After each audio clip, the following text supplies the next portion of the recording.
Hello guys, welcome back in our YouTube channel academic discussion.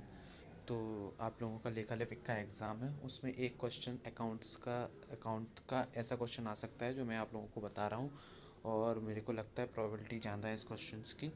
तो आप concept को समझिए, इस प्रकार का कोई भी क्वेश्चन आएगा तो आप लोग कर सकते हो। तो क्वेश्चन कैसा आ सकता है, आपको अकाउंट बैलेंस के ऊपर आएगा कि अकाउंट बैलेंस जैसे कि पूछ लेगा कैश का कौन सा बैलेंस होता है, क्रेडिट बैलेंस होता है कि डेबिट बैलेंस होता है। तो आपको ऐसे समझना है कि अगर बैलेंस का पूछ रहा है कि डेबिट बैलेंस किसका होता है या क्रेडिट बैलेंस किसका होता है, तो डेबिट बैलेंस का मतलब आप लोग समझ रहे हो।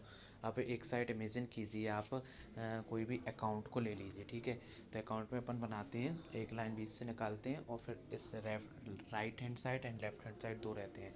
तो आपको डेबिट अपन लेफ़्ट करते हैं और क्रेडिट अपन राइट करते हैं, ठीक है। तो अब क्वेश्चन रहता है कि डेबिट बैलेंस का मतलब क्या हुआ, आपके लेफ़्ट हैंड साइड का बैलेंस ज़्यादा होगा। कहने का मतलब लेफ़्ट हैंड साइड की अमाउंट ज़्यादा होगी। जैसे कि सपोज़ आप मान लो 5 लाख रुपीज़ टोटल आ रहा लेफ़्ट का, ठीक, और राइट का आपका आ रहा 3 लाख। तो लेफ़्ट 2 लाख ज़्यादा है, ठीक है। तो जो लेफ़्ट 2 लाख ज़्यादा है मतलब डेबिट बैलेंस ज़्यादा है। तो अपन यही कहते हैं कि डेबिट बैलेंस आ रहा है। तो डेबिट बैलेंस मतलब वाई साइड, मतलब क्रेडिट साइड आप लोगों का लिखा होगा बाई बैलेंस सी डी, तो वो होता है आपका डेबिट बैलेंस, ठीक है। और इसके ऑपोजिट अगर क्रेडिट बैलेंस आप लोगों के से पूछ रहे हैं तो डेबिट साइड पे अपन लिखेंगे टू बैलेंस बी डी, ठीक है। तो इसको माइंड में लेके चलना। और फिर अपन से क्वेश्चन पूछता है कि जैसे कि कैश अकाउंट का हमेशा होता है क्रेडिट बैलेंस। अब कैश का कैसे होगा क्रेडिट बैलेंस वो अपन देखते हैं, क्योंकि कैश अकाउंट को जैसे मान के चलो बैलेंस शीट दी हुई है, उसके में हमेशा एसेट साइड पे रहती है।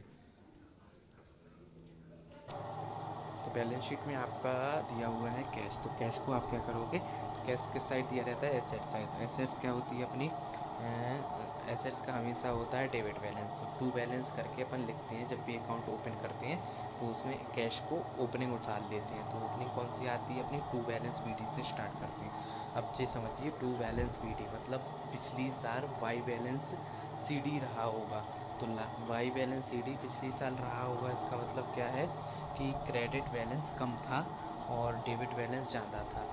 तो डेबिट बैलेंस ज़्यादा था तो ये कौन सा अकाउंट होगा, मतलब कौन सा बैलेंस होगा इसका, कैश अकाउंट का डेबिट बैलेंस।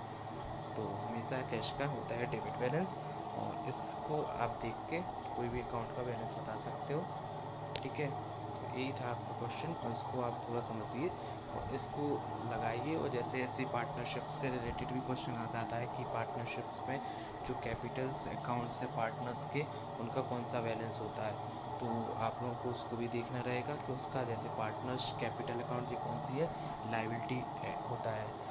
बैलेंस शीट में लाइबिलिटी पक्ष होता है, तो लाइबिलिटीज़ का अपन उतारते हैं हमेशा कहाँ पर, राइट हैंड साइड, मतलब क्रेडिट बैलेंस लिखते हैं अपन बाई बैलेंस सी डी। जब बाई बैलेंस सी डी लिखते हैं मतलब पिछले साल क्या रहा होगा, बाई बैलेंस बी डी लिखते हैं तो पिछले साल क्या रहा होगा, टू बैलेंस सी डी। और टू बैलेंस सी डी का मतलब क्या होगा, आपके मतलब डेबिट पक्ष कम था और क्रेडिट पक्ष ज़्यादा था। मतलब क्रेडिट पक्ष ज़्यादा था का मतलब क्रेडिट बैलेंस रहा होगा।